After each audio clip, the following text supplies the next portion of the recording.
नाजरीन, रुपया पैसा में आपको खुशामदीद कहते हैं, लेकिन आज रिवायती मौजूआत से हटके हम बात करेंगे हिंदुस्तान की जारियत के मुतल्लिक। और बुनियादी बात यह कि कल शहर में, मुल्क में बहुत ज़्यादा पैनिक था। उसकी वजह ये थी कि जगह जगह ये ड्रोन हम देख रहे थे गिराए जा रहे हैं, और मेरे ख्याल से उसमें शायद मुश्किल से, जैसे ISPR की मैंने प्रेस कॉन्फ्रेंस सुनी थी, देखी थी, एक जगह वो जो ड्रोन था उसने किसी मिलिट्री इंस्टॉलेशन पर गिरा और 4 हमारे सिपाही जो हैं वो ज़ख्मी हुए। लेकिन उसके अलावा सिवाय ये कि एक सिविलियन कैजुअल्टी भी हुई, लेकिन बाकी जगह जो है वो ड्रोन गिरा दिए गए, वो कोई मौसर ना रहे, गैर मौसर हो गए। कराची के अंदर भी ऐसा सुनने में आया। आजकल तो बच्चों का खिलौना भी टूट रहा है, तो कराची के लोग बोल रहे हैं ड्रोन आ गया, ड्रोन आ गया। इतने नहीं आए भाई ड्रोन, मेरे ख्याल 2 की इतला थी। तीसरी के मुतालिक जो शाम को एक खबर आई थी कि एक ड्रोन और गिरा। ठीक है, वैसे मजमूई तौर पर तो बहुत सारे ड्रोन आए और उनको तबाह किया, और मेरे ख्याल से चंद ने जो है वो कोशिश की होगी कि वो पाकिस्तान की हुदूद में दाखिल हो सकें, या तो उनको वहीं पर ही रोक दिया गया होगा, या फिर जो है अंदर आने के बाद वो फिर खौफ में मुब्तला होकर वापस चले जाएं, इस तरह भी हो सकता है। लेकिन उनके मुतालिक अभी मज़ीद इतलात हमें रिसीव होंगी तो हम आपको बताएंगे। अच्छा, सबसे पहले मैं बता दूं यार, एक तो पूरा मुल्क जो है ना, सब लोग डॉक्टर PhD बन जाते हैं। भाईजान सुने इस बात को, ये ड्रोन वो वाला ड्रोन नहीं था वो जो आपने इंग्लिश फिल्मों में देखा है। ये ड्रोन और किस्म का ड्रोन था। ये ड्रोन जो है ना, बुनियादी तौर पे एयर डिफेंस सिस्टम्स को टारगेट करने के लिए बनाया। अच्छा, लाहौर वाला भी कामयाब नहीं होता। असल में बात यह कि फासला बहुत थोड़ा था, इस वजह से वो इस स्पीड से आया, और इसका फुटप्रिंट भी जो होता है, या इसका जो रडार में इसको पकड़ना भी थोड़ा सा मुश्किल होता है। आम रिवायती हथियारों से दिखे तो फिर ये गिराया जा सकता है आसानी से। तो बुनियादी तौर पे एक जगह पर जो ये गिरा भी, और इसकी वजह से कुछ नुकसानात भी हुए, बाकी तो सिविलियन टारगेट पे। लेकिन मेन एम ये है कि ये जो आया था एयर डिफेंस सिस्टम्स को तबाह करने के लिए आया था, फेल हो गया, ज़ीरो हो गया, गिर गया, एक आध जगह पर उसने नुकसान पहुंचाया। ये एयर डिफेंस सिस्टम को इसलिए टारगेट कर रहे हैं भाईजान क्योंकि आपने टिका के इनके जहाज़ गिरा दिए। ठीक है, अब बंदे को बड़ी एम्बेरसमेंट होती है। इंडिया बहुत बड़ा चौधरी बना हुआ था, लेकिन आपने जो है वो उसका गुरूर खाक में मिला दिया, तो उनकी हट तो रही होगी ना वहाँ बैठकर। प्रेस कॉन्फ्रेंस में सवाल जवाब तो होते नहीं है, कमेंट वो देते नहीं है। जितने पागल खाने हिंदुस्तान के, जितने पागल खाने हिंदुस्तान के, वो उन्होंने खोल दिए। जितने पागल थे उनको टीवी पे बिठा दिया, बोले ये एनालिस्ट। नहीं, मैं सही बता रहा हूं आपको साथ भाई, ये वहां के जितने पागल खाने, मतलब दिल्ली के, बिहार के, जहां जहां के पागल खाने, सारे पागल खानों के मरीज छोड़ दिए। बोला आप लोगों को आजादी, आप टीवी पे जाके एनालिस्ट बन के बैठ जाए। वो इंडियन टीवी पे बैठे हुए पागलों की तरह अपने भी कपड़े फाड़ रहे हैं, एंकर के भी कपड़े फाड़ रहे हैं, गालियां दे रहे हैं, बदतमीजियां कर रहे हैं, बद इखलाकियां कर रहे हैं, बद तहजीबियां कर रहे हैं। बंदा हैरान हो रहा है यार ये क्या है।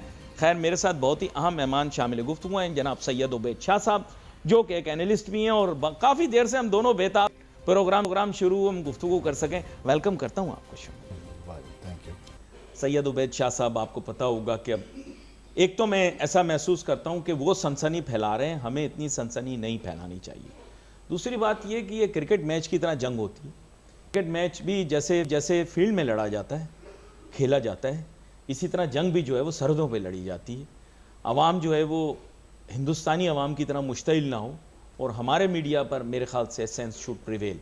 लेकिन फिर भी मैं चाहूँगा कि आप एक तज़िया ज़रूर पेश करें हालात वाक़यात को मद्देनज़र रखते हुए। जी बिस्मिल्लाहिर्रहमानिर्रहीम। अली भाई, बड़ी मज़े की बातें की आपने। सबसे पहली बात तो यही है कि जो वहाँ इंडिया के इंडियन चैनल्स पे कुछ पे वॉर मॉन्गर्स जो कुत्ते छोड़ दिए गए हैं, वो रात को मैं देख रहा था तो कह रहा था कि जी कराची की बंदरगाह पे 10 धमाके सुने गए और पूरे पाकिस्तान में घुस गए हम और तबाह बर्बाद कर दिया है पाकिस्तान को। नहीं, वो सोडा की बोतलें खोलने से इनको लगा धमाका हो रहा है। तो सोडा की बोतलें थी, एजाज भाई पी रहे थे जाके वहां पे। हालांकि यहाँ लाहौरियों ने जो है सुबह इनकी वालदा के पाए खाए और फैंटास्टिक चाय जो है वो खुद भी पी और इनके लिए भी रखी, लेकिन वो आए नहीं लेने चाय पीने। तो पहली बात तो ये कि बहुत ही जो है ना वो कोई पता नहीं कौन सी दुनिया में है, कौन से। एक वो मेजर साहब हैं, रिटायर्ड मेरे ख्याल निकाले गए फौज से, वो अपना गुस्सा इतनी बुरी तरह निकालते हैं उनकी। हालांकि अब मैं कुछ ज़्यादा उनके बारे में बात करना तो नहीं चाहता, इतने अहम भी नहीं है वो, नहीं, उन्होंने बड़ी गलत बातें की हैं, उन्होंने बड़ी बदजुबानी की है, उन्होंने बड़ी बदतहजीबी दिखाई लेकिन है। उनकी बकवास कोई सुन नहीं रहा है, कोई सुनने को तैयार नहीं है, वो तो बस लुत्फ उठाते हैं, एंजॉय करते हैं। कॉमेडी शो चल रहा है इंडियन चैनल्स पे, वो हम देख रहे हैं। ये तो हो गई एक बात। अब आपने कुछ बात की लाहौर के नुकसान की, ड्रोन वगैरह की, मैं इस पर कुछ बात थोड़ी सी करना चाहता हूँ। एक ही जगह हुआ है, मैं वैसे बता दूं, हाँ, सिविलियन कैजुअलिटी एक जरूर हुई है, नो डाउट, वो बताया था कल आईएसपीआर। वो ये है कि लोगों में ये बात है कि जी हमारी फौज ने ये ड्रोन्स हमारे शहरी आबादियों तक आने क्यों दिए, इन्हें निशाना क्यों नहीं बनाया, मारा क्यों नहीं गया, या ये आबादियों पर आकर गिरे, जब मारा गया तो आबादी पर क्यों गिर गए, वगैरह वगैरह। इसके हवाले से कुछ जो टेक्निकल बात है ना, वो लोगों को समझाए जाने की ज़रूरत है। बताएं। वो ये है कि ये जो देखें, ये जो ड्रोन्स है ना, ये $50 से $500 तक की मालियत के होते हैं, और ये सर्विलेंस ड्रोन्स होते हैं जो ये क्वाड वाले जो हैं जी, ये सर्विलेंस ड्रोन होते हैं, और ये साथ ही जो है एक तरह के सुसाइडल अटैकर के तौर पर भी काम करते हैं, खुद ही एक्सप्लोड भी हो जाते हैं, एक टैक्टिकल वेपन भी होते हैं ये। अच्छा, इनका सर्विलेंस के साथ साथ जब ये महसूस किया जाए कि इनको अब ज़रूरत नहीं है या इनका नुकसान किया जाए तो किसी टारगेट को निशाना बनाया जा सकता है, तो इनके हैंडलर या ऑपरेटर इनको एक्सप्लोड भी कर देते हैं। और छोटे से होते हैं, कोई मालियत इतनी ज़्यादा होती नहीं है। जैसे कासिम सुलेमानी के मर्डर में अमेरिका ने यूज़ किया, सर्विलेंस का ड्रोन भी था और वो टैक्टिकल वेपन के तौर पर भी यूज़ हुआ, और एक जनरल को उसने निशाना बनाया और साथ के एक आदमी को ज़ख्मी किया। ये ऐसे ही होते हैं, बहुत लिमिटेड से टारगेट को यूज़ करने के लिए। अच्छा, इनको अगर निशाना बनाने की कोशिश की जाए, लॉक किया जाए, तो जो एयर डिफेंस सिस्टम के रडार्स होते हैं उनका डाटा ये आगे ट्रांसमिट कर देते हैं। यानी आपका जो रडार सिस्टम है, एयर डिफेंस सिस्टम है, वो लैंड पे किस लोकेशन में, कितने नॉटिकल माइल में, किस डायमेंशन में, कितना नॉर्थ में या वेस्ट में कहाँ इंस्टॉल्ड है। अब वो 5-5 बिलियन के सोफिस्टिकेटेड इक्विपमेंट होते हैं, तो अगर ये इसको मार भी दिया जाए तो वो अगली बार वो निशाना बनेगा। तो इसलिए ये कोशिश की जाती है सेंसिबली कि ये इस तरह के जो ड्रोन्स हैं उन्हें मैन्युअली लैंड टू एयर जो है हिट करके, गन फायर से या किसी ऐसी चीज़ से हिट किया जाए, इनको जैमर से जैम किया जाए ताकि ये कांटेक्ट में ना रहें और गिर जाए। इनको एयर डिफेंस सिस्टम से निशाना नहीं बनाया जाता। ये एक नंबर 1 बात है, लोगों को ये बात समझनी चाहिए, वरना बहुत सारे लोग ऐसे भी हमारे यहाँ जो इस वक्त फौज को तनकीद कर रहे हैं या बुरा भला कहने का मौका ढूंढ रहे हैं, और वो कह रहे हैं कि जी क्यों नहीं मार गिराए। तो मार ना गिराने की भी कोई एक रीज़न है, एक लॉजिक है।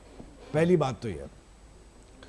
दूसरी बात ये मैं कहना चाहूँगा कि ये देखें ना, आगे का जो रास्ता है ना, इन दोनों मुल्कों के तकरीबन कोई 1.5 अरब से ज़्यादा लोग इस खित्ते में रहते हैं, और प्लस चाइनीज़ भी हैं जो कि इस कंट्रोवर्सी में भी डायरेक्ट रिलेट हैं। जी जी, ये 2.25 अरब लोग, या शायद इससे भी ज़्यादा, बल्कि अगर चाइना और इंडिया और पाकिस्तान को मिलाया जाए तो ये देखें, ये रास्ता आगे का अमन का है। बिल्कुल सही बात। आगे अगर चलना है, लोगों की किस्मत बदलनी है, लोगों के हालात बदलने हैं, लोगों की परेशानी हल करनी है, लोगों को इन तकलीफ़ों से निकालना है और अच्छी हुक्मरानी का, अच्छी गवर्नेंस का सबूत देना है, तो आगे का रास्ता अमन का है। जी, आगे का रास्ता इस जलालत का नहीं है जो ये इंडियन चैनल बकवास सारा दिन कर रहे हैं, ये रिटायर्ड मेजर भगौड़े सारा दिन बक रहे हैं, ये रास्ता नहीं है। लेकिन अफसोस की बात यह है कि इंडिया में कंट्रोल जिन लोगों के पास है, उनकी सारी साइकी आरएसएस वाली है।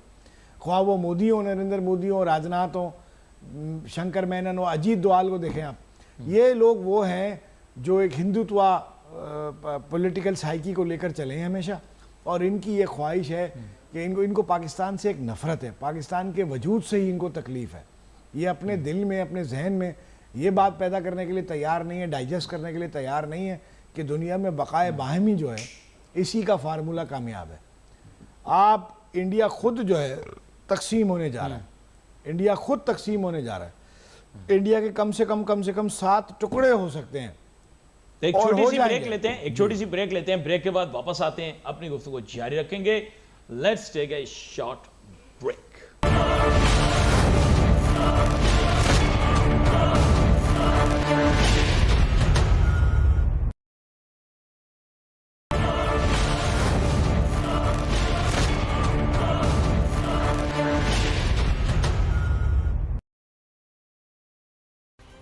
नाजरीन, आप जानते होंगे कि पाकिस्तान के अंदर जब नरेंद्र मोदी साहब वजीर आज़म बने हिंदुस्तान के, तो पाकिस्तान के तज्जिया ख्वार जो थे उन्होंने कहा कि बहुत अच्छा काम हुआ है, हमारे तज्जिया ख्वारों ने शोर मचा दिया कि वाह वाह वाह हिंदुस्तान में मोदी जीत गया, पाकिस्तान के लिए बहुत अच्छा है।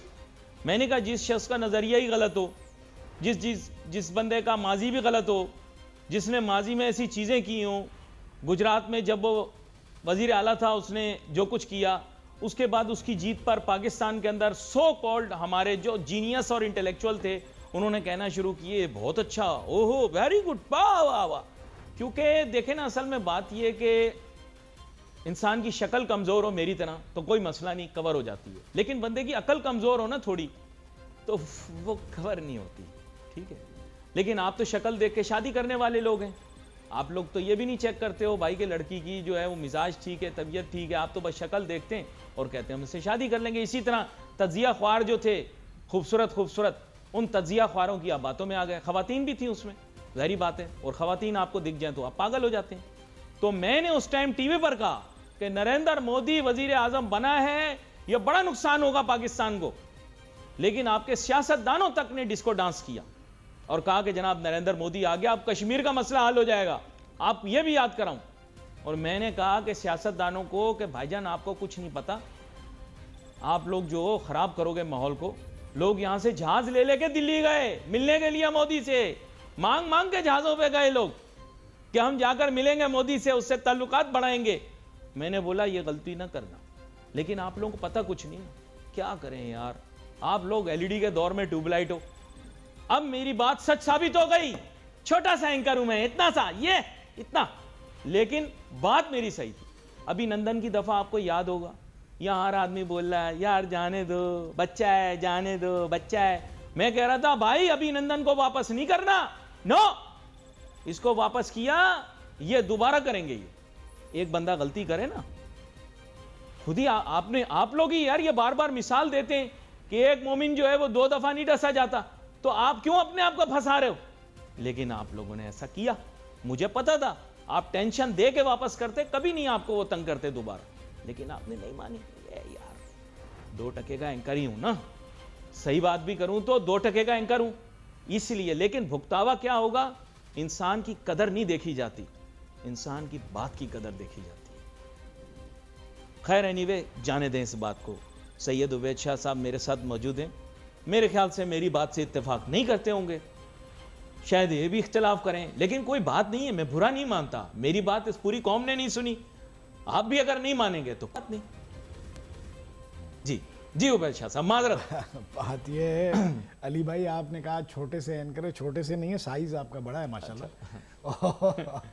अच्छा। और आपकी बात किसी ने नहीं सुनी, ये भी आपने कहा, तो आपको बात जरा झंझोड़ के सुनानी पड़ेगी, फिर भी ना सुने तो दुख ना कीजिए, कोई सुने ना सुने, शब्बीर तो सुनेगा। आपके अखबारों की कमेंट्री ये थी कि नहीं थी, उर्दू और अंग्रेजी समेत, कालम निगारों ने ये लिखा था कि नहीं लिखा था कि मोदी के आ जाने के बाद मुल्क के हालात ठीक हो जाएंगे और जनाब हिंदुस्तान और पाकिस्तान। आप मुझे सिर्फ इतना बताएं, आप, मुझे लगता है आप अखबार और कालम जरूर पढ़ते हैं, देखिए आप माशाल्लाह बहुत पढ़े लिखे आदमी लग रहे हैं, आपने देखे होंगे। आप मुझे पहले ये बताएं, आपने देखे? नहीं, मेरी बात में नजर से गुजरे, मैं अर्ज करता हूँ आपकी बात। देखें, मोदी अचानक वजीर आजम नहीं बने, नरेंद्र मोदी का बैकग्राउंड हादसा अचानक नहीं हुआ। हाँ, गुजरात के एक वजीर आला का रहा है, और गुजरात में जो उनका कैरेक्टर था या उनकी कारगुजारी थी सियासत में, वो इतनी खौफनाक थी कि कोई इस बात को डाइजेस्ट करने को तैयार नहीं था कि ये वजारत उस्मा के ओहदे पर बराजमान हो जाए और दुनिया की सबसे बड़ी जमहूरियत का आपके कंट्रोल कालम संभाले। निगार, आपके इंटेलेक्चुअल्स, आपके सो कॉल्ड जीनियसेस ये क्यों नहीं पहचान सके, आपके पॉलिटिशियंस क्यों नहीं पहचान सके? मैं आपको अखबारात में बयानात दिखा देता हूँ, कालम दिखा देता हूँ। लेकिन अली भाई, आप गलत लकीर पीट रहे हैं, कोई रोक नहीं सकता था पाकिस्तान जाके मोदी को वज़ीर आज़म। नहीं, खुशियां क्यों मनाई गई, मैं ये बोल रहा हूँ, खुशियां क्यों मनाई गई? आपने देखा खुशियां मनाई गई? नहीं, हमेशा मिठाई बांटा रह गया था, बाकी खुशियां मनाई गई। आपको पता हो, अगर आप याद करें कि नरेंद्र मोदी साहब पर अमरीकी वीज़े के लिए पाबंदी लगी हुई थी, जब वो वज़ीर आज़म बने वो अमेरिका का वीज़ा नहीं ले सकते थे। 2 साल बाद अमेरिका से ताल्लुकात उनके नॉर्मलाइज हुए, उनके ऊपर लगे गुजरात के दंगे फसादात का लेवल ख़त्म हुआ, उन्होंने अपनी डिप्लोमेसी इस्तेमाल की, अपने आपके यहाँ पाकिस्तान में क्यों खुशियां मनाई गई, मैं ये जानना चाह रहा हूँ। आप मुझे बताएं, अखबारात में, मैं आपको अभी आप सर्च करके देख लें, सियासतदानों ने कहा वाह वाह वाह क्या बात, खुशाइन वाकया पेश आ गया हिंदुस्तान के अंदर, मोदी वजीर आजम बन गया, अब कश्मीर का मसला हल हो जाएगा, हमारी वर्किंग रिलेशनशिप इंप्रूव हो जाएगी भाजपा के साथ। आप असल में गुस्सा निकाल रहे हैं इमरान खान साहब पे अपना। नहीं, उनका तो नाम भी आप नहीं लें टीवी पर, अभी भी मैं लेता हूं, अलाउ नहीं है, मैं बानी नहीं कहूंगा, मैं तो नाम ही लूंगा। नहीं, लेकिन आप ये बताएं कि आपके लोगों ने कहा कि अटल बिहारी वाजपेयी साहब के साथ बड़ी अच्छी वर्किंग रिलेशनशिप थी, भाजपा के साथ हमारे बड़े अच्छे ताल्लुकात हैं। आपके भाजपा के साथ ताल्लुकात कैसे हैं, मुझे ये बता दें। आपकी तो हो गया मियां साहब की तरफ। नहीं, आप किसी को बख्शें और हालात पर बात करते हैं ना। मैं आपको ये कह रहा हूं कि जो गलत पॉलिसियां अपनाई गई उनकी इस्लाह आज कर लेना। क्यों आपने कहा कि आपने वेलकम किया, आपने उस शख्स को वेलकम किया चाहिए ना। देखें, पड़ोसियों के, हमसायों के, यूरोप में आप एक सड़क क्रॉस करें तो दूसरे मुल्क में एंटर हो जाते हैं। सिर्फ झंडा रोड पर प्रिंट होता है कि ये मुल्क यहां खत्म हो गया, ये मुल्क यहां से शुरू हो गया। हम क्या क्यों लड़ते रहे सारी जिंदगी? 80 साल से लड़ रहे हैं, लड़ के मर जाने के लिए हम। बात यह है कि अगर कोई अमन का रास्ता चाहता हूं, मैं ये कह रहा हूं कि आपकी यहाँ पॉलिसी गलत थी कि नहीं थी। मैंने ये सवाल पूछा, आप जवाब नहीं दे रहे। आप भी बड़े तेज हैं वैसे। मैं आपसे अर्ज कर रहा हूं कि आगे का रास्ता अमन का ही रास्ता है और इन दोनों मुल्कों के अरबों लोगों को खुशहाली इनका हक है। गुर्बत इनका समाजी मसला है, पैदाइशी मसला नहीं है। ये पैदा गरीब होते हैं, मरना गरीब इनको नहीं चाहिए। वो इनकी हुकूमतों की नाअहली है। अगर इनकी हुकूमतें इन्हें तालीम नहीं दे पाती, पीने का साफ पानी नहीं दे पाती, इनकी हुकूमतें इन्हें इलाज मुआवजे की सहूलियात नहीं दे पाती, सरकारी अस्पतालों में पैनाडोल नहीं मिलती, गिरानी है, ज़ख़ीरा अंदोज़ी है, मिलावट है, मयारी खाना दस्तियाब नहीं है, हिफ्ज़ान सेहत के उसूल मद्देनज़र नहीं रखे जाते, प्राइमरी हेल्थ केयर का खर्चा एडवांस हेल्थ केयर से दुगना तिगना है। तो हमें ये हमारी हिंदुस्तान में भी यही सिचुएशन। बिल्कुल, तो मैं यही कह रहा हूँ, दोनों मुल्कों में यही हालात है ना। मैं कह रहा हूँ अमन का रास्ता हमारी खुशहाली और हमारी तरक्की का रास्ता है। ये बात आपकी अब मैंने तो आपसे देखें डायरेक्ट सवाल पूछा था कि आप मुझे बताएं कि पाकिस्तान में इसका मतलब है कि तज्जिया खारों की तज्जिया खारी गलत निकली कि नहीं निकली। देखें, मैं तो आपकी बात से मैं इत्तेफाक कर रहा हूं। आप कह रहे हैं अमन, मैं कहता हूं अमन। मैं कहता हूं कि अमन को क्यों पीछे छोड़ा जाए। अमन को तो मैं तो अमन के लिए बिल्कुल, देखें, अमन की आशा वाले आज अमन की लाशा उठा रहे नहीं उठा रहे। आप सुबह से देख रहे, मैं उनको देख रहा हूं, आप नहीं देख रहे। आपको याद होगा एक यहाँ बहुत शोर मचाते थे अमन की आशा के पीछे, यहाँ पर जितना डिस्को डांस हुआ, आज क्या वही लोग अमन का जनाजा नहीं निकाल रहे। अच्छा, मैं अर्ज कर रहा हूँ आगे की बात। मैं चाहता हूँ आप इससे आगे बढ़ जाएं, थोड़ा ना इस मकाम से थोड़ा गुजर जाएं, आगे आ जाएं। आप मुझे ये बताएं। नहीं, मैं नहीं छोड़ूंगा आपको, आप ऐसे नहीं सोचें। आप आए हैं, मैं बिजनेस एंकर जरूर होऊंगा, लेकिन दुनिया की चीजें मुझे पता है और मैं बड़ा फनकार हूं। आप अभी मुझे जानते हैं, नहीं, मैं तो जानता हूं, और भी जान जाएंगे। मैं आपको ये कह रहा हूं कि अमन की आशा वाली बातें की गई, आज वही लोग अमन की लाशा निकाल रहे हैं। दोनों तरफ वो लोग अमन की लाशा उठाए फिर रहे हैं। जी। मैं आपसे सवाल ये पूछता हूं कि मेन एम ये कि आप भी अमन के हक में, मैं भी अमन के हक में, लेकिन उनकी जो फिलॉसफी है वो अमन वाली नहीं। वो अमन की बात करने को तैयार ही नहीं हो रहे। आप मुझे बताएं, डे वन से हम कह रहे हैं डिस्कशन करें, इसी से आगे बात करें, इसी से आगे चले ना। हाँ। मैं ये कहता हूं, मेरी एक राय है, हाँ। और नाकिस भी हो सकती है, गलत भी हो सकती है, लेकिन मेरा ये ख्याल है कि इंडिया में जो अलहदगी की तहरीकें हैं, कम से कम 7 हिस्सों में तकसीम जो है हिंदुस्तान का मुकद्दर है। और जब ये हिंदुस्तान 7 हिस्सों में तकसीम होगा ना, तो ये हिंदुस्तान के और इस खित्ते के लोगों को बेहतरीन मुस्तकबिल की तरफ जो है वो गामजन हो जाएंगे और पेशकदमी का मौका मिल जाएगा। हिंदुस्तान में खालिस्तान बिल्कुल ऑन कार्ड्स है। आप देखें अभी की जो लड़ाई है, इस लड़ाई में हिंदुस्तान ने 4 फायर मिसाइल जो है अमृतसर से किए और 3 फायर अपनी तरफ ही किए। 3 मिसाइल खुद को ही मारे और 1 मिसाइल पाकिस्तान की तरफ भेजा। पाकिस्तान की तरफ जो भेजा, वो पाकिस्तान में जो एयर डिफेंस सिस्टम है उसने उसको नाकारा बना दिया। और जो इंडिया की तरफ 3 भेजेगा, जाहिर है वो इधर उधर कहीं गिर गए। इंडिया ने ये इम्प्रेशन देने की कोशिश की कि पाकिस्तान ने सिखों के इलाके पे हमला किया है और फायर किया। यानी ये एक तरह की जो स्ट्रेटजी आप इंडिया की देख रहे हैं, अभी आप समझें, अगर गौर से इसको देखें। पहले दिन देखें 6 और 7 मई की रात उन्होंने आधी रात को मिसाइल से और जहाज़ों से पाकिस्तान पर हमला किया। सबसे पहले ये अब कंफर्म रिपोर्टें रॉयटर्स की, AFP की, CNN की भी कि तकरीबन 75 जहाज़ इंडिया से फाइटर जेट्स उड़े और पाकिस्तान की तरफ आए।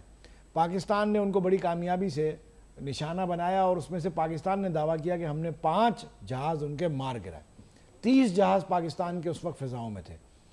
तो 5 जो मार गिराए उनमें से इंडिया ने खामोशी पहले इख्तियार की और बाद में एक दिन गुजरने के बाद कल उन्होंने तस्लीम कर लिया कि 2 राफेल तैयारों को नुकसान पहुंचा है। उनके मलबे की वीडियो भटिंडा से भी आ गई है और AFP ने भी कंफर्म कर दिया है कि जी, लेकिन यॉर्कर बॉल आपने खेली नहीं। आपने घुमा दी वही बात। मैं आपसे ये पूछ रहा हूं कि पाकिस्तान को अपनी स्ट्रेटजी डीलिंग विद इंडिया जो है उसको रीथिंक करना पड़ेगा सैयद उबैद शाह साहब। मेन एम ये है कि ये अगर आप बोल रहे हैं कि अमन का रास्ता है, आगे जाके री स्ट्रेटजाइज करना पड़ेगा, री एनर्जाइज करना पड़ेगा। हमें उनको अगर कन्फ्रंट करना है तो हमें कोई तरीकाकार तो लाएमल तो तरतीब देना पड़ेगा ना। देखें उनके टीवी पर क्या डिस्कशन हो रही है, आप उसको गौर से देख रहे हैं, आप देख रहे होंगे वो कंटिन्यूअसली एक स्ट्रेटेजिक लेवल डिस्कशन कर रहे हैं। हम सिर्फ एक रिएक्शनरी डिस्कशन कर रहे हैं। हमारे मुल्क में कोई वॉर यूफोरिया नहीं है, हमारे यहाँ कोई टेंशन नहीं। जैसे आपने कहा लोग नाश्ते खा रहे हैं, लोग एंजॉय कर रहे हैं, ये वो सब चल रहा है। मैं भी खुल के नाश्ता करके प्लेटफॉर्म से ये बताना चाह रहा हूँ, वहाँ पे जो बता रहे हैं पाकिस्तान 99% तबाह हो गया। मैं उनको नहीं देखिए उनको बताना वो कंप्यूटर ग्राफिक दिखा रहे हैं सिर्फ, ऐसा कुछ भी नहीं। बताना चाह रहा हूँ कि हम बहुत खुश हैं, हम अल्हम्दुलिल्लाह जिंदगी मामूल पे है और 100% अच्छी तरह हम अपने काम कर रहे हैं। सड़कों पर गाड़ियों का रश भी ख़त्म नहीं हो रहा। हाँ अलबत्ता बच्चे खुशियाँ मना रहे हैं, स्कूलों की छुट्टियाँ कुछ जगह हो गई हैं। इन हालात में हमें कोई तकलीफ़ नहीं है और हम आइंदा भी जो है वो ये चाहते हैं कि हम अमन से रहें। और तकलीफ़ अगर आपको चैन नहीं पड़ रहा हमारी खुशी से तो हम इंशाल्लाह आपको अगले 24 घंटे में तकलीफ़ देने के लिए तैयार हैं। देखें इंट्रोस्पेक्शन क्या होती है। सबसे पहले मैं क्या करता हूँ, पाकिस्तान के जितने चैनल हैं सबसे पहले अब तक लगाता हूँ, अब तक देखता हूँ इस पर क्या खबर आ रही है। फिर उसके बाद मैं कोशिश करता हूँ कि दुश्मन के माइंड को पढ़ूँ, उनका भी मैं यूट्यूब पे जाकर चेक करता हूँ वो क्या चला रहे हैं। और ये बात जो आपने की इसकी मैं तायद करता हूँ कि इस तरह वो तासुर दे रहे हैं कि जैसे को बड़े पैमाने पर उन्होंने हमला कर दिया। लेकिन उसके बाद मैं जाता हूँ इंटरनेशनल मीडिया पर, और इंटरनेशनल मीडिया जिसमें CNN, BBC, स्काई न्यूज़, बशमूल DW, फ्रांस 24, सबकी खबरें थोड़ी थोड़ी देख लेता हूँ। आजकल ये डिजिटल हमें अलाउ करता है। मैं आपको ये बताऊँ कि वेस्टर्न मीडिया की रिलेटिवली न्यूट्रलिटी है, बल्कि मैं कहूँगा कि थोड़ा सा टिल्ट पाकिस्तान की तरफ है। जितनी रिपोर्टिंग हो रही है उसमें गैर रिवायती तौर पर मैं आपको बता रहा हूँ कि पाकिस्तान के साथ इंटरनेशनल मीडिया रिलेटिवली सिंपथाइज कर रहा है। हमने 5 जहाज बोले, तकरीबन आप समझें कि 2 से 3 जहाज जो है वो इंटरनेशनल मीडिया ने ही कंफर्म कर दिए। आपने भी देख लिया होगा, राइटर्स की खबर भी मैंने देख ली सुबह में, CNN ने भी कर दिया, राइटर्स ने भी उसको मतलब ये कि उसको कोट कर दिया। तो ये मेरी जो जनरल अंडरस्टैंडिंग है। इंडिया की तरफ से तो Q&A है ही नहीं, वो तो एक भी नहीं मान रहे। जहां तक मैं आपसे वही अभी जानूंगा। अब तो उन्होंने कल तो उन्होंने एक मान लिया।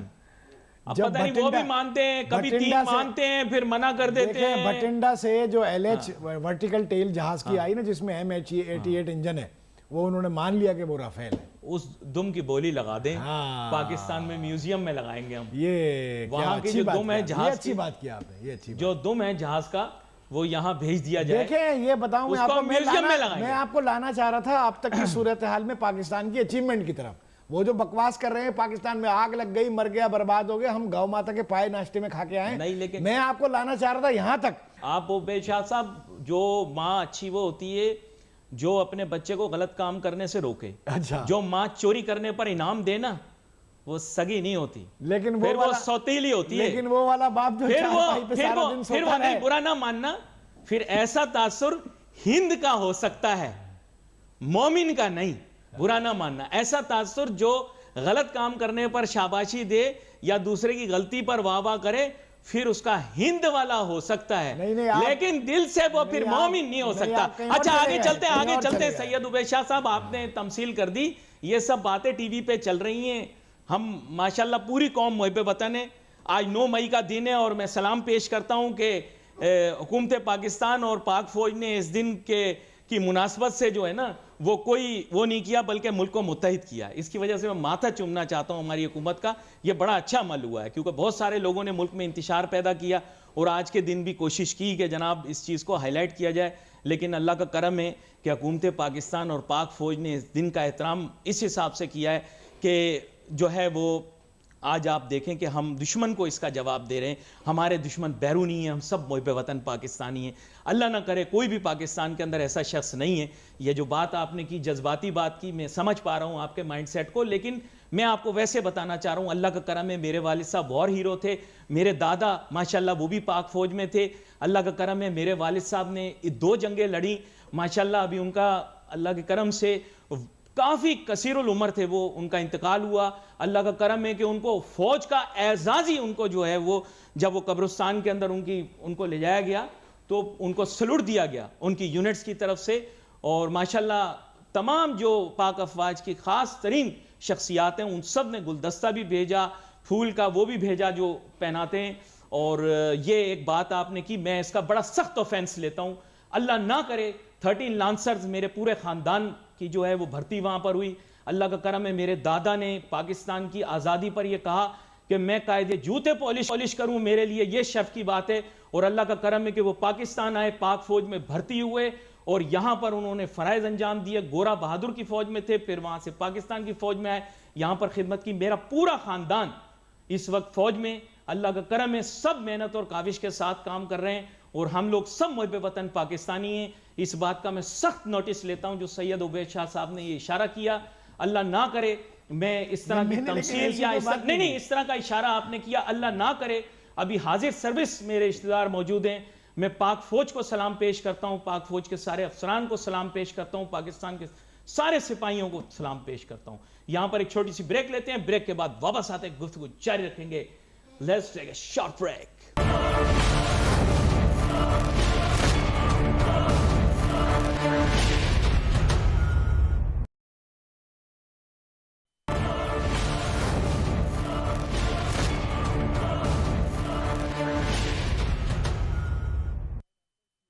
नाज़रीन वेलकम बैक आफ्टर ब्रेक। बड़ी गर्मा गर्म गुफ्तगू हो रही है। मैं सैयद उबैद शाह साहब और अब हमें ज्वाइन कर रहे हैं जनाब हुसैन थेबो साहब, जो कि एक मीडिया प्रोफेशनल भी हैं, टीवी प्रेजेंटर भी हैं, प्रोग्राम होस्ट भी हैं और हिंदुस्तान के बहुत सारे चैनलों पर जाकर पाकिस्तान की नुमाइंदगी करते हैं, उनको टक्कर देते हैं।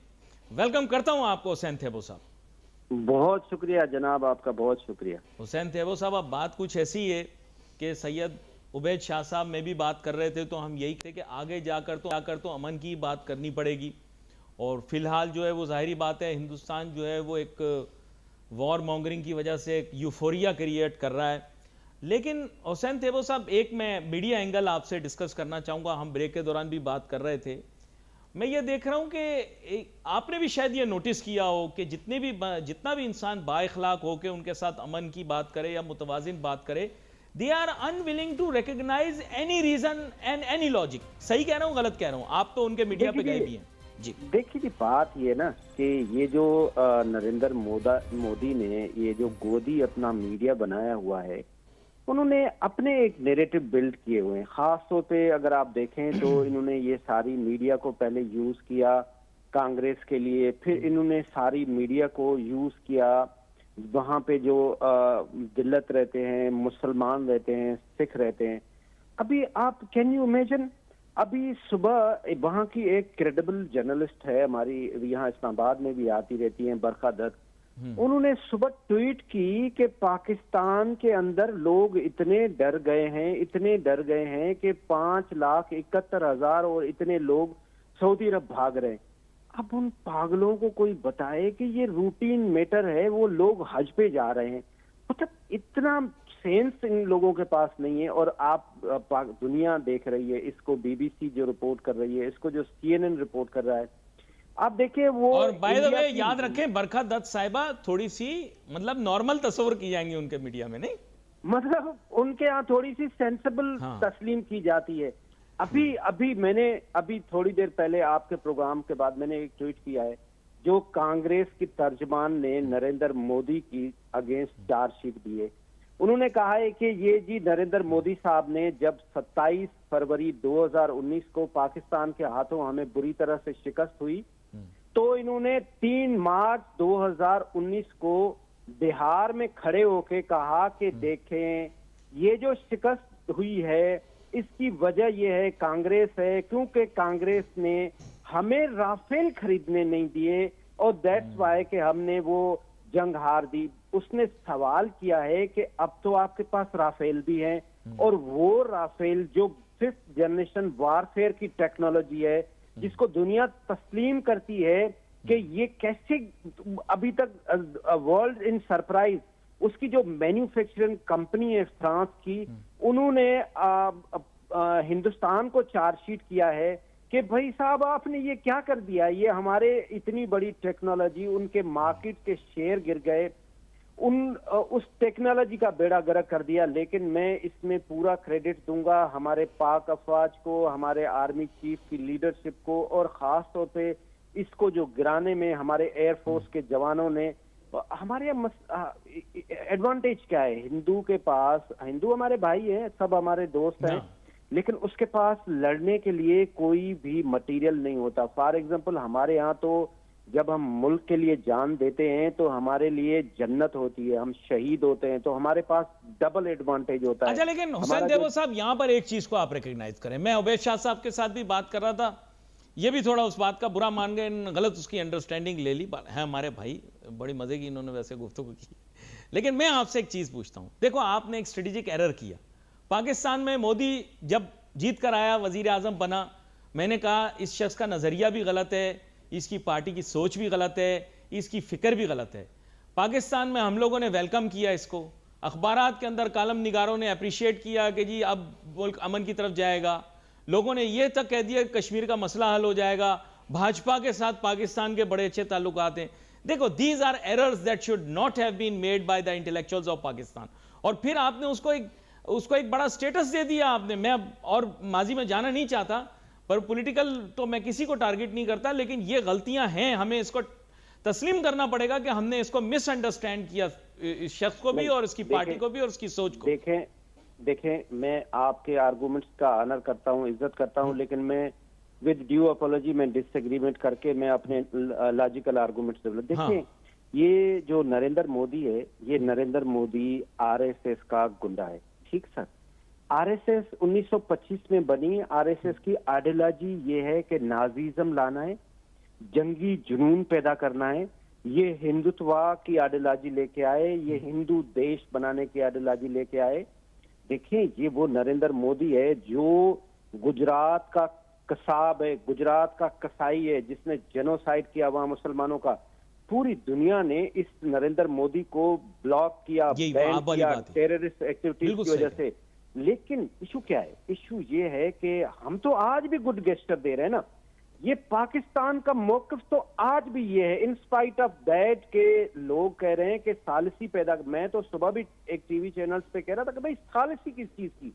ये तो एक गुंडा है, एक बदमाश है, एक पागल है नरेंद्र मोदी, जिसका नाम है, वो उसका जो कजन है वो इजराइल का नेतन्याहू, ये उसकी आइडियोलॉजी को फॉलो कर रहा है। इसका कजन वहां पे मुसलमानों को मार रहा है, वहां पे मस्जिद में अटैक कर रहा है, वहां पे आप देखें हॉस्पिटल में अटैक, वो सेम आइडियोलॉजी की तहत वो यहाँ पे अटैक कर रहा है। एक बंदे की माइंड सेट है। लेकिन देखिए, हम तो एक लॉजिकल मुल्क है ना हमारा पाकिस्तान, हम अमन पसंद लोग हैं, हम तो हर वक्त ये एक्सपेक्ट करते हैं, हम तो आज भी ये कहते हैं कि ये हिंदुस्तान के लोग बुरे नहीं हैं, हम ये हमारे भाई हैं, हम इनके साथ हजारों साल से रह रहे हैं। ये देखें, ये जो बार बार एक बात डोनाल्ड ट्रंप कह रहा है, ये स्लिप ऑफ टंग थोड़ी है। डोनाल्ड ट्रंप ने कहा इनका जो झगड़ा है वो 1000 से 1500 साल है, उस दिन भी कहा। फिर जिस दिन जंग हुई, उसने पूछा जर्नलिस्ट ने, उसने कहा सर इंडिया पाकिस्तान की जंग के बारे में क्या कहते हैं? तो उसने कहा कि ये हिंदुस्तान को शर्म आनी चाहिए।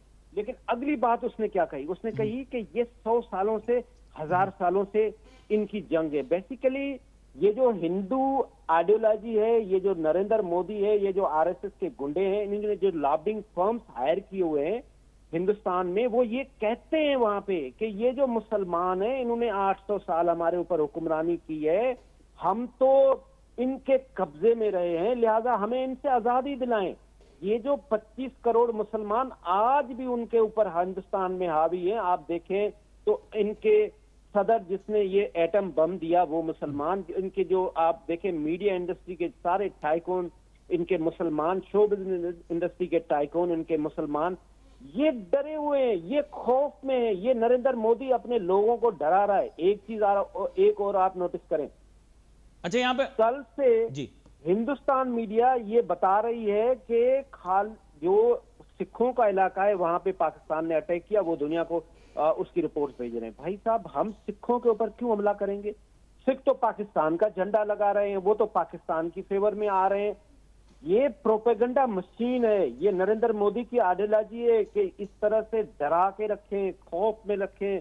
वरना अगर देखो, अगर मैं नरेंद्र मोदी नहीं होगा, अमित शाह नहीं होगा, अजीत डोवल नहीं होगा, राजनाथ सिंह नहीं होगा, आलोक जोशी नहीं होगा, तो आईएसआई और आसिम मुनीर जो आर्मी चीफ है पाकिस्तान का, वो झंडा लगा के दिल्ली के ऊपर लगा लेगा और बाबरी मस्जिद में आके अजान दे देगा। ये वहां पे पोर्ट्रेट किया जाता है। चलिए, इस मौजूद के ऊपर आपके पास वापस आता हूं। मेरे साथ यहाँ पर सैयद उबैद शाह साहब भी हैं, उनको भी गुफ्तगू में शामिल करूंगा। एक जायजा आप मेरे ख्याल से जो अभी बात की हुसैन तैयब साहब की जो गुफ्तगू हुई, उस पर अगर आप कुछ कहना चाहें, और उसके अलावा जो बात मैं और आप कर रहे थे कि अब मीडिया को, आप पता होगा आज हुसैन तैयब साहब, शुक्र है वीपीएन वाला सारा खेल खत्म हुआ। मैं तो शुरू से कह रहा था कि ट्विटर को आज़ाद करना चाहिए, एक्स को आज़ाद करना चाहिए, ताकि पाकिस्तानी जो है मुंह तोड़ जवाब दे सकें, दुनिया में कोई भी हमारा दुश्मन हो। लेकिन शुक्र है नाउ सेंस हैज़ प्रिवेल्ड। आज जो है नाजरीन, आपको पता होगा, आप बगैर वीपीएन के चेक करेंगे, इंशाल्लाह आपका एक्स काम कर रहा होगा। और मैं शुरू से यही कह रहा था कि पाकिस्तानी मुहिब वतन लोग हैं, सारे पाकिस्तानी मुहिब वतन लोग हैं, सब यकजा हैं, सब एक हैं। दुश्मन के खिलाफ हम सब लोग एक दूसरे के ऊपर शक ना करें। अपने ही घर के अंदर कभी अपने बीवी बच्चों के ऊपर और माँ बाप के ऊपर आप शक करेंगे तो आप आगे नहीं बढ़ सकेंगे। इसी तरह ये हमारा पूरा पाकिस्तान जो है ये एक है, हम सब एक हैं। एक दूसरे के ऊपर उंगली बिल्कुल ना उठाएं। सियासी जमातों से बालातर होके अब पाकिस्तान के बारे में सोचें। और यहाँ पर मैं चाहूँगा कि सैयद उबैद शाह साहब, आप एक तो तज़िया भी पेश कर दें, दूसरा सोशल मीडिया के अंदर जो आप कह रहे थे कि पाकिस्तानियों ने मुंह तोड़ जवाब दिया, उसके बारे में भी अपना तज़िया दें। जी अली भाई, बात यह है कि जंग में जो है वो एक कहावत है कि सबसे पहले मौत सच की होती है, और सच की जो मौत हुई वो इंडिया के जानिब से तो वो उस दिन से ही हो गई जब 23 अप्रैल को पहलगाम का वाक़या हुआ।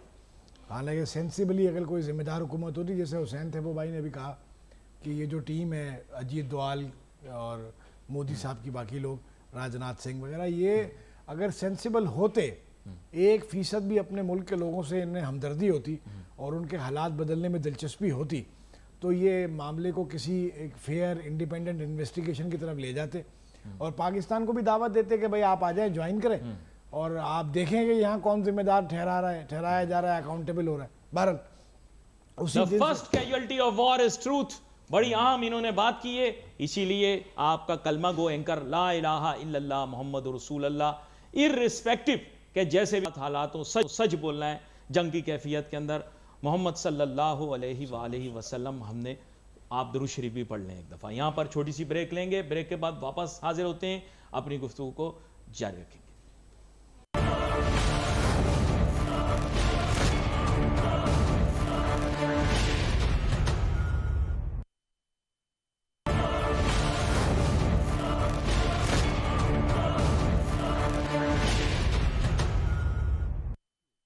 नाज़रीन, welcome back after the break. हमारे साथ स्टूडियो में मौजूद सैयद उबैद शाह साहब, और हमारे साथ बजरिया टेलीफोन लाइन हमें ज्वाइन करेंगे कर्नल ताहिर मसूद साहब। वेलकम करता हूं आपको कर्नल ताहिर मसूद साहब, वेलकम करता हूं आपको कर्नल ताहिर मसूद साहब। आपको मेरी आवाज आ रही है? तो उबैद शाह साहब की जानिब जाते हैं, इनसे अपनी बात मुकम्मल कर लेते हैं, तब तक हम उनसे रब्ता कर लेते हैं।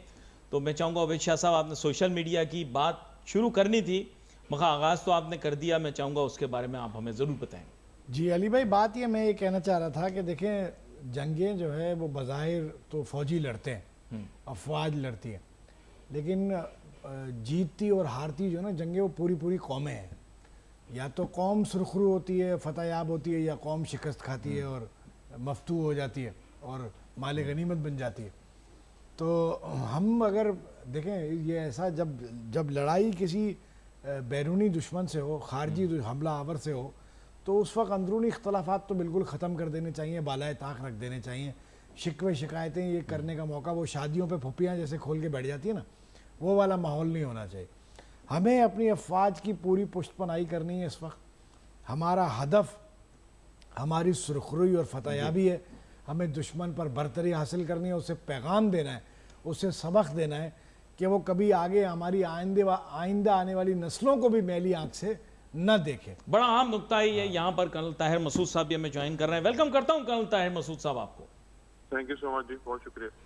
कर्नल साहब, हम देख रहे हैं कि जो सिचुएशन अभी इमर्ज कर रही है, जाहिर बात है वो थोड़ी सी डिफरेंट है, क्लैरिफाई हो रही है। आप देख रहे होंगे कि unfortunately within our media fraternity not everyone is educated enough to understand and digest the information that is being conveyed to us, जिसकी वजह से बहुत सारा पैनिक वैनिक क्रिएट हो रहा है। पर आप अपना रिव्यू दीजिएगा कि जो सिचुएशन अभी इमर्ज कर रही है, इसके बावजूद कि इंडिया ने कहा है कि जी हम इसको एस्केलेट नहीं करना चाह रहे, हम रिएक्शन नहीं चाह रहे, लेकिन उसके बावजूद हमारे एयर डिफेंस सिस्टम्स के ऊपर ड्रोन्स भेजे गए, तो वो ये चीज़ मेरे बाला ताक है। I can not comprehend what they are saying and what they are doing.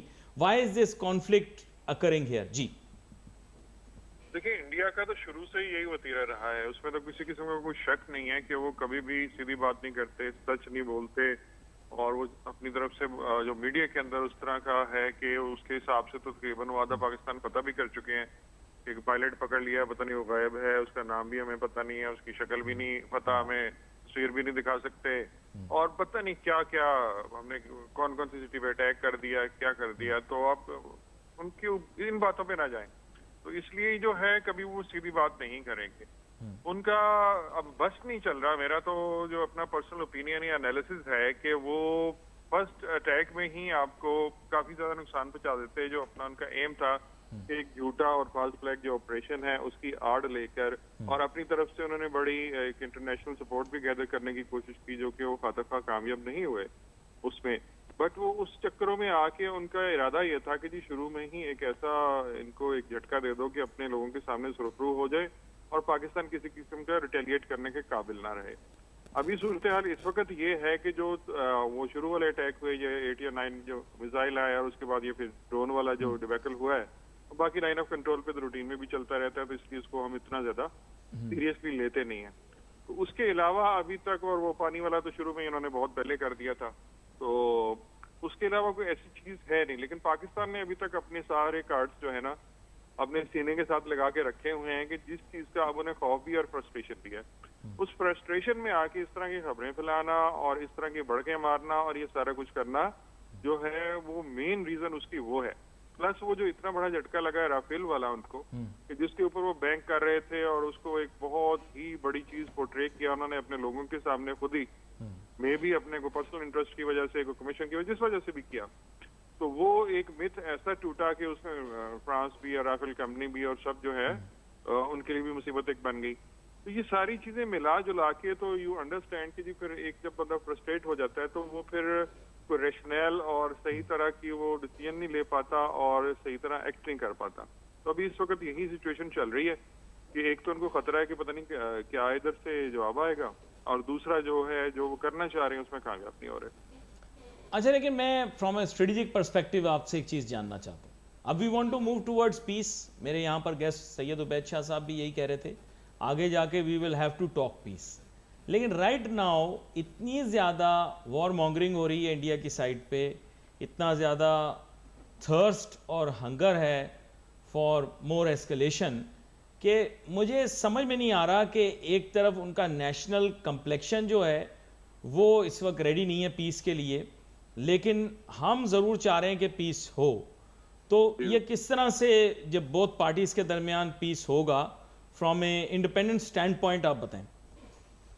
देखिए, पीस तो हमेशा से यही जो मीडिएटर्स दरमियान में आते हैं, अब जिस तरह के मीडिएटर जिन पे दोनों कंट्रीज ट्रस्ट करते हैं और जिनकी बात मानते हैं, उसमें मिडिल ईस्टर्न कंट्रीज भी हो सकते हैं और उसमें अमेरिका भी हो सकता है।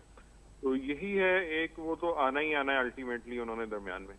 अब लेकिन उससे पहले पहले आपने क्या एम अचीव करने हैं। अभी इस वक्त अगर पीस होता है तो हम जो है ना थोड़ा सा वीकर विकेट पे आ जाते हैं कि हमने एक रिटेलिएशन का जो एक कहा हुआ था कि हम रिटेलिएट करेंगे और अपना राइट रिजर्व रखते हैं रिटेलिएट करने के लिए। तो हम इसी तरह से भी उस बात में अभी प्रेशर तो आ रहा होगा, डेफिनेटली पाकिस्तान में बहुत प्रेशर आ रहा होगा, और इंडिया तो मे भी खुद भी कह रहा हो कि जी हमने बस अपने लोगों के सामने एम अचीव करना था, किसी हद तक कर लिया, तो अभी किस तरीके से जान छोड़ो हमारी इस चक्करों से। तो पीस तो अल्टीमेटली आना ही आना होता है, लेकिन कब आना है और उसमें किस किस का कितना नुकसान होना है और उसके बाद आना है। क्योंकि अभी देखें वॉर जो है, फुल स्केल वॉर, ना तो वो इंडिया अफोर्ड कर सकता है हमारे साथ और ना हम अफोर्ड कर सकते हैं, क्योंकि दोनों न्यूक्लियर कंट्रीज हैं। और वो बस किसी वक्त भी कुछ भी ऐसी सिचुएशन आ जाए जब आपको अपना सर्वाइवल खतरे में लगे, तो फिर अल्टीमेटली क्या होता है कि किस काम के फिर ये न्यूक्लियर और ये सारे मिसाइल और हर चीज किस काम की। तो फिर वो एवरीबॉडी नोज इट, तो कोई भी आपको उस स्टेज पे नहीं जाने देगा कि फुल स्केल एक वॉर हो दोनों कंट्री। अच्छा, लेकिन कल साहब मैं एक जनरल आपसे अंडरस्टैंडिंग लेना चाह रहा हूँ। पता नहीं आपको इंडियन मीडिया देखने का इत्तेफाक हुआ या नहीं हुआ, लेकिन आपने देखा होगा उनकी सीनियर रिटायर्ड टॉप ब्रास जो होती है वो टीवी पे बैठी होती है। They are wearing their military medals, many of them also don their berets, some of them are wearing their caps, military caps, और वो इतना ज़्यादा अग्रेसिवली डिस्कस कर रहे होते हैं चीज़ों को, मिलिट्री स्ट्रेटजी को, and all ranks mind you. आप पता नहीं है इफ़ यू आर वॉचिंग और you are avoiding, that's your choice, लेकिन जिस तरह से वो लोग अग्रेसिवली बात कर रहे हैं बहुत सारी चीज़ों में, they are loose cannons, they are saying they want to fire more tactical and strategic weapons towards Pakistan. तो आप उसको स्टडी करें। मेरी तो जजमेंट उनकी इंडिया की मिलिट्री टॉप ब्रास के बारे में अच्छी नहीं निकली। मुझे तो ऐसे लग रहा है वो बहुत रिएक्शनरी और इमोशनल लोग हैं। वो तो अभी वाला तो रिएक्शनरी, और बिल्कुल आपकी ऑब्जर्वेशन 100% ठीक है।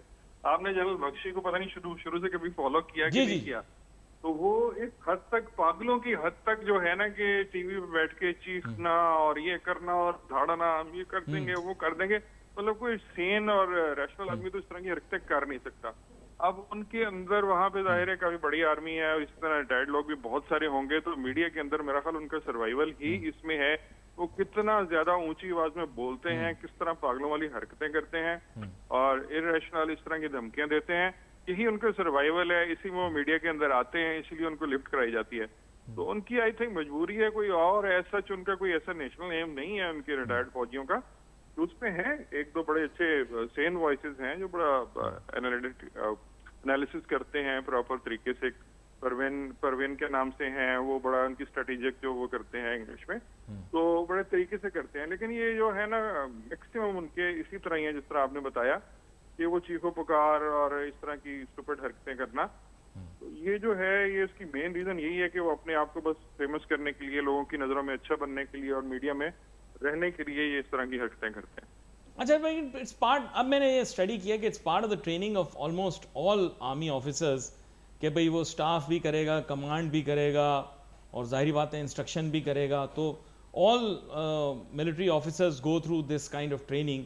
They are all being trained at that one day they would, take over the strategic command of Pakistan's army, and that goes for you as well and for other army officers as well. तो generally आप ये मुझे बताएं कि where is the chink in their armor, क्योंकि मैं देख रहा हूं कि वो continuously ये बात कर रहे हैं कि vulnerabilities हमारी कहाँ हैं और ये चीजें टीवी पे डिस्कस कर रहे हैं। You'll be shocked. They have like maps of Pakistan on TV and they are trying to show where the vulnerabilities are and where they can exploit. And on the other hand, we are playing it very cool, जो मेरी understanding है। तो what's your say on that? Is there a chink in their armor? Is there a vulnerability there? What are the points where Pakistan can retaliate or may retaliate? देखिए, vulnerabilities तो हर तरफ होती हैं, कुछ किसी तरफ ज्यादा होती हैं, किसी तरफ कम होती हैं, और उनका चूंकि जाहिर है बहुत ज्यादा लोग भी हैं, मीडिया भी बहुत एक लंबा चौड़ा मीडिया है, बहुत सारे चैनल्स हैं और हर एक ने अपने अपने सर्वाइवल की अपना पेट भरने के लिए कुछ ना कुछ वो चलाते रहना होता है। तो अभी उसमें जो वल्नरेबिलिटीज की बात है तो दोनों कंट्रीज के हैं, और इंडिया इस वक्त मेरे ख्याल में तो बहुत ज्यादा वल्नरेबल है। एक तो उनका वो जो सेक्युलरिज्म का एक मिथ है वो खत्म हो रहा है आहिस्ता आहिस्ता, और उसके हिसाब से देखा जाए तो वो उनकी जो रिफ्ट्स पैदा हो रही हैं डिफरेंट स्टेट्स के अंदर, और उसमें बहुत स्टेट्स के अंदर बहुत सीरियस प्रॉब्लम्स हैं, वो इस तरह की चीजें नॉर्मली बाहर मीडिया में आने नहीं देते। तो वो एक जो है बहुत बड़ी वल्नरेबिलिटी है, उसको एक्सप्लॉइट कर सकता है पाकिस्तान जब चाहे। दूसरा जो वल्नरेबिलिटी उनकी इसमें आ जाती है आपकी वॉरफेयर के अंदर, वो उनके जो ट्रेनिंग है ट्रूप्स की और जो उनका मोरल है वो पाकिस्तान के मुकाबले में जो है ना, मेरा पर्सनल एनालिसिस है कि बिल्कुल आप समझें कि अगर 0 to 100 की स्केल पे देखें तो कोई 10 के करीब होगा उनका, और पाकिस्तान को 90-99 होगा। तो ये एक बहुत बड़ा एज है पाकिस्तान को। तीसरी बात है, हमारा जो है जज्बा है, शहादत का जज्बा है कि हर बंदे की ख्वाहिश होती है कि अल्लाह ताला मुझे शहादत का रुतबा दे। तो ये जो है जब चीज आ जाती है किसी भी इंसान के अंदर, तो फिर वो कुछ भी देखता नहीं है पीछे मुड़ के।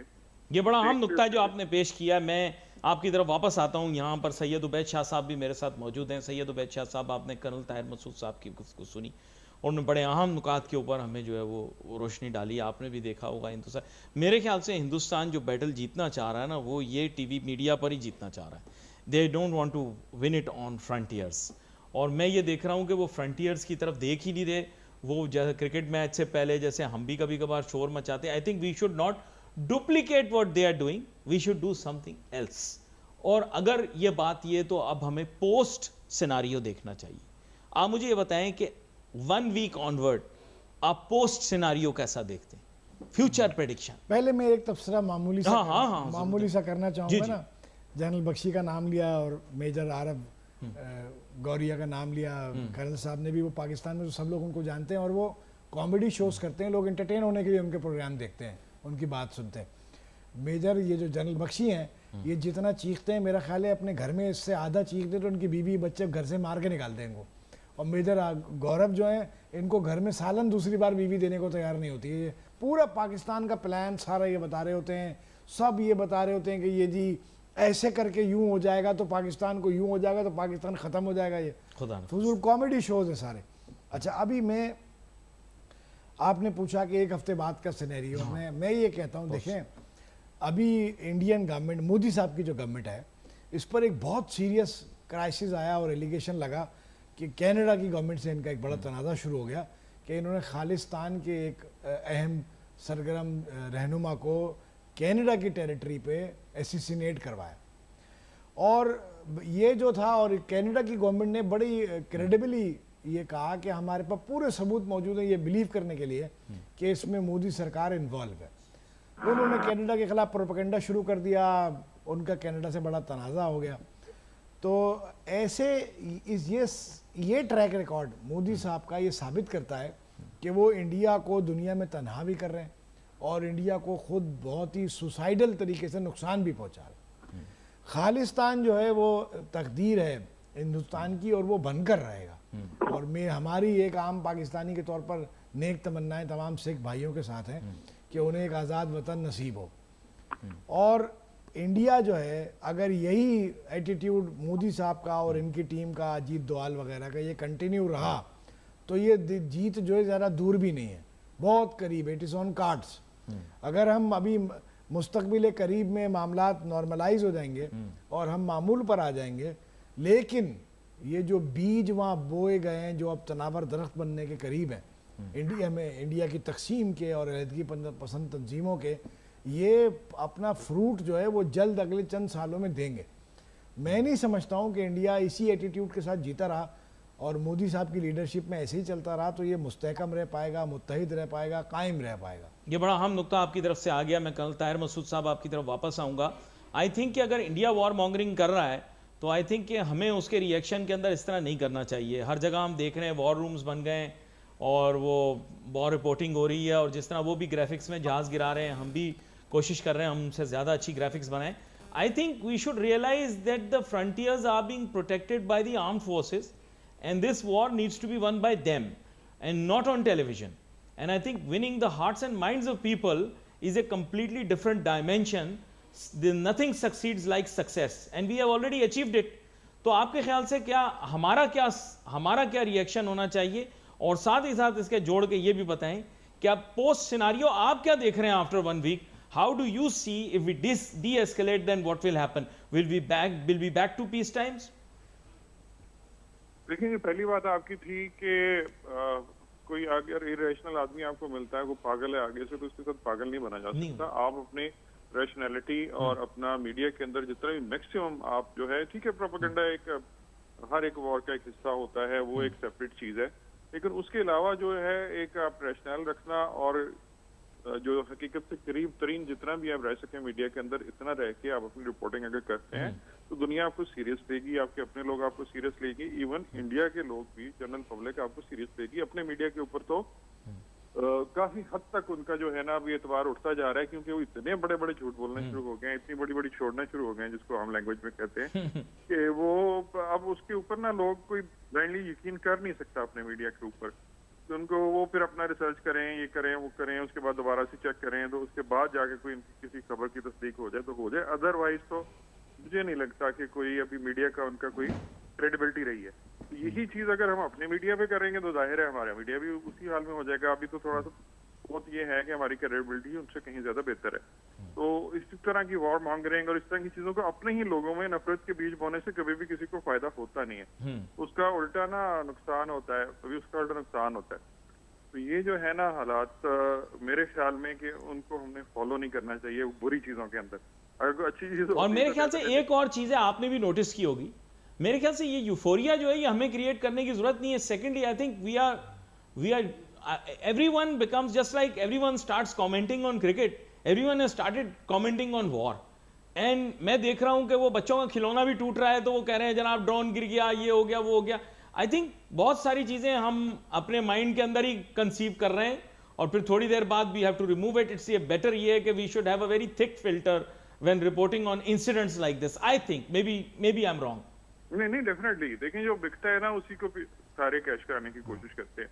अब इवन की रेडियो के ऊपर जो बिरयानी वाले हैं वो भी जंग का रेफरेंस देके तो साथ बिरयानी की अपनी एडवर्टाइजमेंट करते हैं। तो वो तो एक जनरल एक नेशनल साइकी होती है, तो उसको तो आप डिनाई नहीं कर सकते, लेकिन उसको नहीं लेके जाना चाहिए कि आप जो है ना मीडिया के अंदर बैठिए। मीडिया का बड़ा रिस्पॉन्सिबल रोल होता है, क्योंकि बहुत सारे लोगों को ये इफेक्ट करता है कि एक जगह में बैठा हुआ एक बंदा जो बोलता है वो लाखों करोड़ों लोग सुनते हैं, तो उसका इफेक्ट और रीच कहाँ तक पहुंचती है। तो जितनी ज्यादा फिर इस तरह की आपको एक रीच होती है उतनी आपकी रिस्पॉन्सिबिलिटी भी बढ़ जाती है कि आप अच्छी तरह अपने खबर को चेक करें, चेक करने के बाद बड़े रैशनल और अच्छे तरीके से तहम्मुल के साथ आगे बढ़ाएं।